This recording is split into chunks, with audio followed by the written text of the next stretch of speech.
علی بھائی اگلا سوال ہے، ہم نے بچپن سے ایک واقعہ سن رکھا ہے کہ حضرت آدم علیہ السلام کے دو بیٹے تھے، قابیل علیہ السلام اور حابیل علیہ السلام۔ ان دونوں بیٹوں کا کسی بات پر اختلاف ہوا تو قابیل نے حابیل کا قتل کر دیا اور وہ انسانیت کی تاریخ میں پہلا قتل تھا۔ مہربانی فرما کر اس قتل کی وجوہات اور تفصیلات بیان فرما دیں، شکریہ۔ لیکن یہ لوگوں کے لیے بڑا انٹرسٹنگ واقعہ ہے، اور یہ وہ واقعہ ہے جو کہ کامن ہے بنی اسرائیل اور مسلمانوں کے درمیان، قابیل اور حابیل کا واقعہ۔ قابیل اور حابیل کا نام تو قرآن و سنت میں نہیں ملتا، ہمارے پرانے مفسرین نے استعمال کیا ہے۔ قرآن میں تو آیا کہ آدم کے دو بیٹے، اسی طریقے سے احادیث میں بھی بخاری مسلم میں ہی آیا کہ آدم کے دو بیٹے۔ البتہ اگر آپ موجودہ جو دور میں کتاب مقدس اٹھائیں جس کے اندر تورات بھی ہے، انجیل بھی ہے، نیو ٹیسٹمنٹ بھی، اولڈ ٹیسٹمنٹ بھی، اور کئی انبیاء کے صاحب بھی ظاہر ٹیمپرڈ فارم کے اندر، تو اس میں جو پہلا چیپٹر ہے نا آپ کو اولڈ ٹیسٹمنٹ میں، جس کو یہود و نصارہ دونوں مانتے ہیں، پیدائش کا چیپٹر، تو اس میں آپ کو شروع میں یہ قابیل اور حابیل کا واقعہ مل جائے گا کہ حضرت آدم علیہ السلام کے دو بیٹے تھے اور اس طریقے سے ایک بیٹے نے دوسرے کا قتل کر دیا۔ باقی جو اس کی ریزن بیان کی جاتی ہے وہ قتل کیوں ہوا، وہ ریزن تورات میں بھی اس طریقے سے نہیں ملتی جو پبلک کے اندر مشہور ہے۔ جو پبلک میں مشہور ہے اسرائیلی روایتوں کی وجہ سے وہ میں آپ کو بتا دیتا ہوں، نہ وہ مسلمانوں کے ہاں کو روایت ملتی ہے نہ تورات کے اندر ہے، ہو سکتا ہے اسرائیلی روایتیں ہوں۔ تورات میں بھی اس طریقے سے واقعہ نہیں آیا، جنرل واقعہ آیا جو قرآن میں آیا اسی طریقے سے جنرل واقعہ۔ تورات میں ذرا زیادہ ڈیٹیل آئی ہے۔ مشہور یہی کیا ہوا انہوں نے کہ جی وہ حضرت آدم علیہ السلام کا ایک گھر، ان کے گھر جوڑا صبح کے وقت پیدا ہوتا تھا، لڑکی اور لڑکا، اور ایک شام کے وقت۔ تو جو صبح والا لڑکا ہوتا تھا اس کا نکاح شام والی لڑکی کے ساتھ کروایا جاتا تھا، اور شام والا جو لڑکا ہے اس کا نکاح صبح والی لڑکی کے ساتھ کروایا جاتا تھا، شروع میں جب انسانی نسل کو اللہ نے چلانا تھا۔ بعد میں تو محرم رشتے آ گئے۔ تو وہ کہتے ہیں کہ جی قابیل کے ساتھ جو لڑکی پیدا ہوئی تھی وہ خوبصورت تھی، اور جو حابیل کے ساتھ پیدا ہوئی تھی وہ اتنی خوبصورت نہیں تھی۔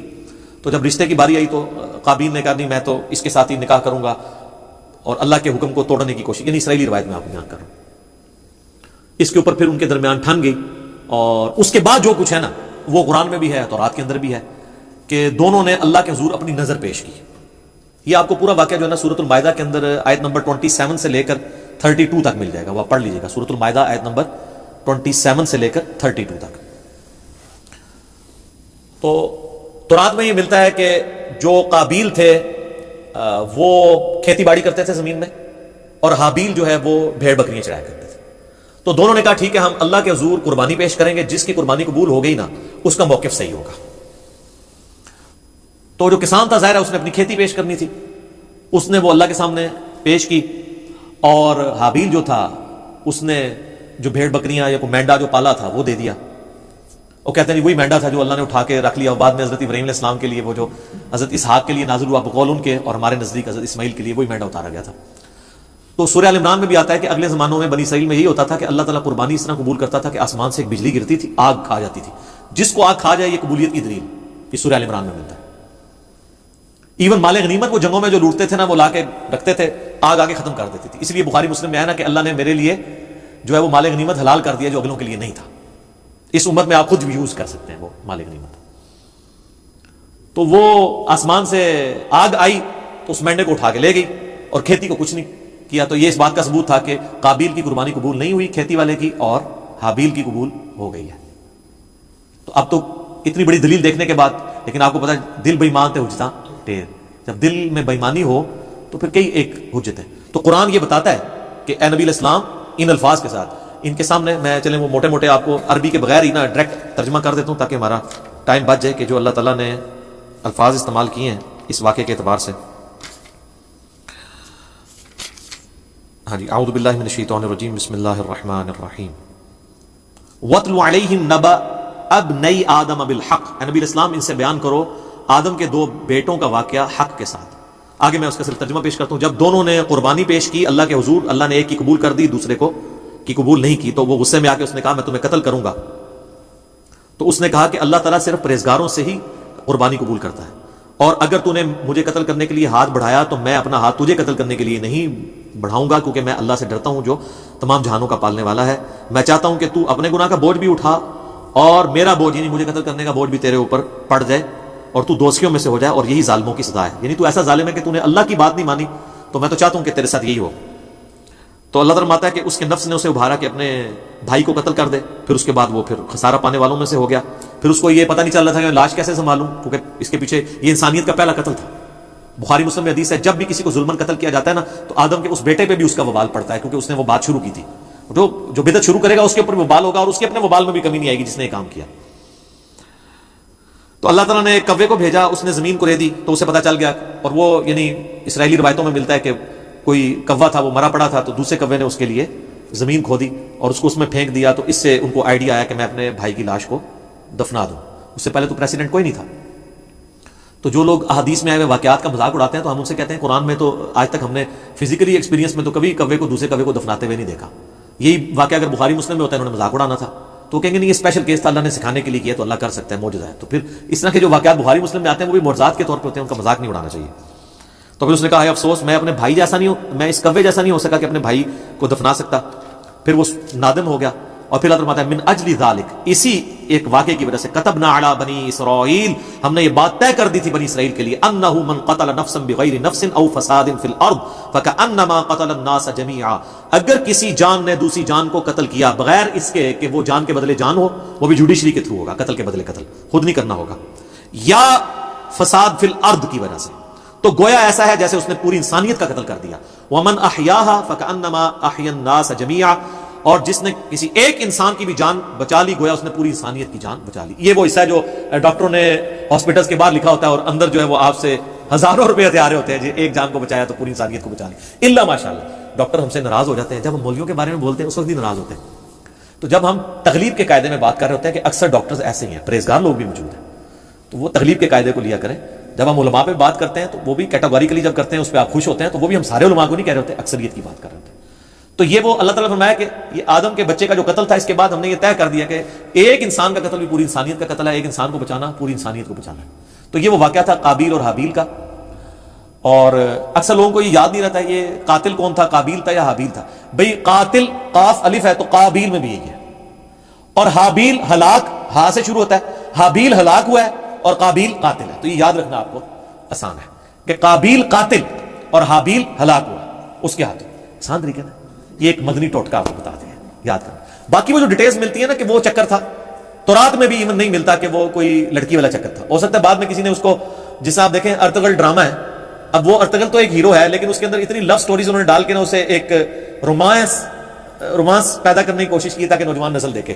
تو یہ میرے خیال کسی نے قابیل حابیل میں بھی نا رومانس پیدا کرنے کی کوشش کی ہے. اس کے پیچھے ہمارے پاس دلیل کوئی نہیں ہے کہ واقعی اس وجہ سے ہوا ہے یا کوئی اور ریزن تھی، کسی اور وجہ سے تھا، یا ان کی ویسے آپس میں ٹھان گئی کہ ہم قربانی پیش کرتے ہیں، دیکھتے ہیں اللہ کے حضور کون پرہیزگار ہے. کیونکہ اگر یہ واقعہ اس طریقے سے ہوتا تو یہ تو بہت بڑا واقعہ تھا، قرآن میں اس طریقے سے اس کو رپورٹ ہونا چاہیے تھا.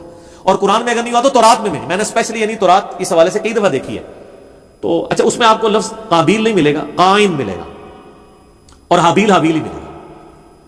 تو بعض اوقات جیسے اب مکہ کی پروننسیشن بکہ بھی ہے، تو ایک لفظ کی 2-3 پروننسیشن بھی ہوتی ہیں. ہو سکتا ہے وہ والی پروننسیشن بھی ملتی ہو، لیکن تورات کے اندر شروع میں چیپٹر ہے پیدائش، اس کے بھی تورات کھولتے ہی 3-4 صفحے پہ آپ کو ایک واقعہ ملے گا، اس میں بھی صرف قربانی کا ذکر ہے کہ دونوں نے کہا ہم قربانی کرتے ہیں تو دیکھتے ہیں کسی قبول ہو. کوئی لڑکی لڑکے والا چکر ہی کوئی نہیں اس کے اندر موجود. تو یہ کسی نے بنی اسرائیل میں عادت تھی نا یہ رنگ بھرنے والی، تو انہوں نے رنگ بھر دیا ہوگا اور وہ اسی طریقے سے پبلک میں یہ نہیں جاری ہے. پھر لیکن لوگ پوچھتے ہیں کہ اگر ایسا نہیں ہوا تو پھر یہ نسل انسانی شروع میں چلی کیسے ہے؟ نسل انسانی یقیناً شروع میں تو یہ جو آج ہم کہتے ہیں کہ بہن جو ہے وہ محرم ہے، تو یہ کس وجہ سے کہتے ہیں؟ اللہ نے اسے حکم کے طور پہ نازل کیا.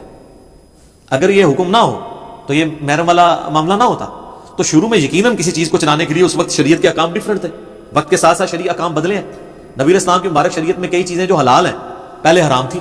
بخاری مسلم میں آتا ہے کہ جی نبی اسلام فرمایا اللہ نے میرے لیے پوری زمین سجدہ گاہ کی ہے، پہلے نہیں ہوتی تھی سجدہ گاہ. لوگ سفر پہ بھی جاتے تھے، ساری نمازیں اکٹھی کر کے رکھتے تھے، پھر گھر آ کے یا کوئی مسجد ملتی تھی وہاں جا کے پڑھتے تھے. جی کتنا مشکل کام تھا. مال غنیمت حلال کر دیا گیا نبی اسلام کے لیے، اگلے لوگوں کے لیے حلال نہیں تھا. تو شریعت میں احکامات اس زمانے میں یہ چیز ہوگی کہ جو حضرت آدم علیہ السلام کی جو اولاد پیدا ہوئی ہے، اور باقی یہ کہنا کہ صبح پیدا ہوتی تھی شام تک جوان ہو جاتی تھی، اس کی کوئی دلیل نہیں ملتی.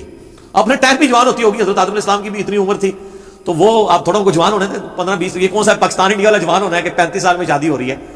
12-15 سال میں شادی ہو جاتی تھی. تو 12-15 سال کے اندر وہ اس طریقے سے شروع میں اللہ تعالیٰ نے اس سلسلے کو اس طریقے سے چلایا ہوگا. خود یعنی قرآن پاک میں اللہ تعالیٰ آتا ہے کہ ہم نے سورہ نساء کے اندر کہ ہم نے ایک جان سے سب کو پیدا کیا، اس سے اس کا جوڑا بنایا. اور بخاری مسلم میں آتا ہے کہ اما حوا جو ہے وہ سیدنا آدم علیہ السلام کی پسلی سے پیدا ہوئی. قرآن میں بھی اشارتاً موجود ہے. اور یہ سیم چیز جو ہے تورات میں بھی آپ کو پیدائش چیپٹر میں ملے گی کہ حضرت آدم سے حوا نکلی ہیں. تو یہ بھی تو ہوا ہے نا، ان میں سے نکلی ہیں تو وہ بیوی بھی بن گئی. تو ایک سپیشل کیس تھا. یہ اکثر لوگ پوچھتے ہیں شروع جو کام کس طرح چلا سی, وہ پائی کیویں بھی چلیا سی, تسی دیکھو ہن کام کیوں چلانا ہے, اسے چل گیا. تو ظاہر شروع میں اسی طریقے سے عورتوں کو آپشن نظر نہیں آتا کہ چلا ہوگا, تو باقی وہ یہ کہ صبح ہوتی تھی شام کو تک جوان ہو جاتی تھی, پھر کراس کروایا جاتا تھا. اس کی کوئی دلیل نہیں ملتی.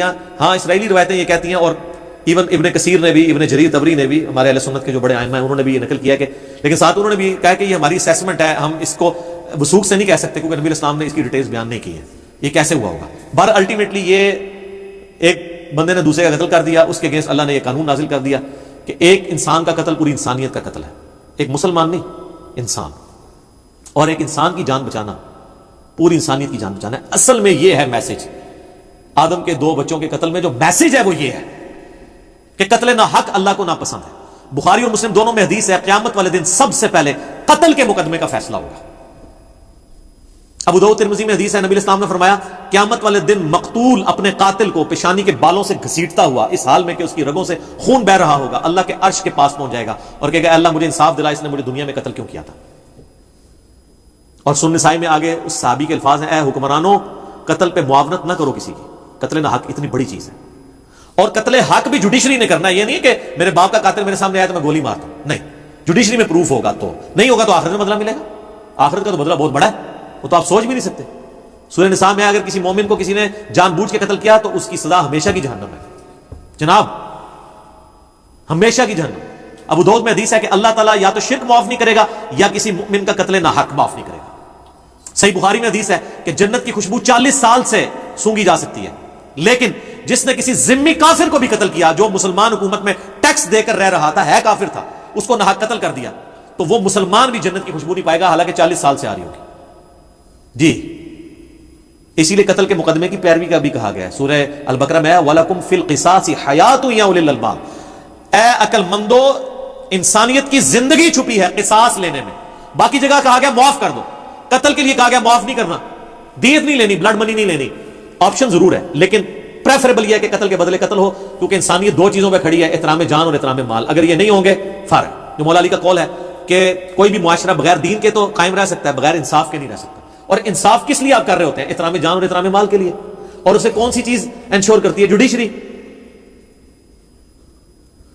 جامعہ ترمذی میں موقوفاً روایت موجود ہے کہ اے کعبہ تیری خوشبو بڑی اچھی ہے, لیکن اللہ کے حضور ایک مؤمن کی حرمت کعبے سے بھی بڑھ گئی.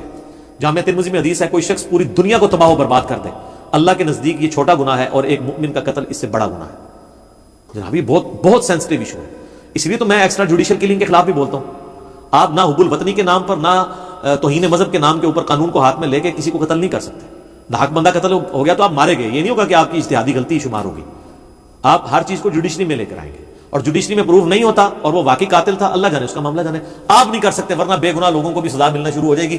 لوگ اپنی ذاتی دشمنیاں نبھانے کے لیے بھی ماورائے عدالت قتل, ایکسٹرا جوڈیشل کلنگ کرنی شروع کر دیں گے. تو یہ بہت سینسٹیو ایشو ہے قتل والا. تو یہ حضرت آدم علیہ السلام کے 2 بیٹوں کے قتل والا جو واقعہ تھا, اس سے لیسن یہ ملتا ہے.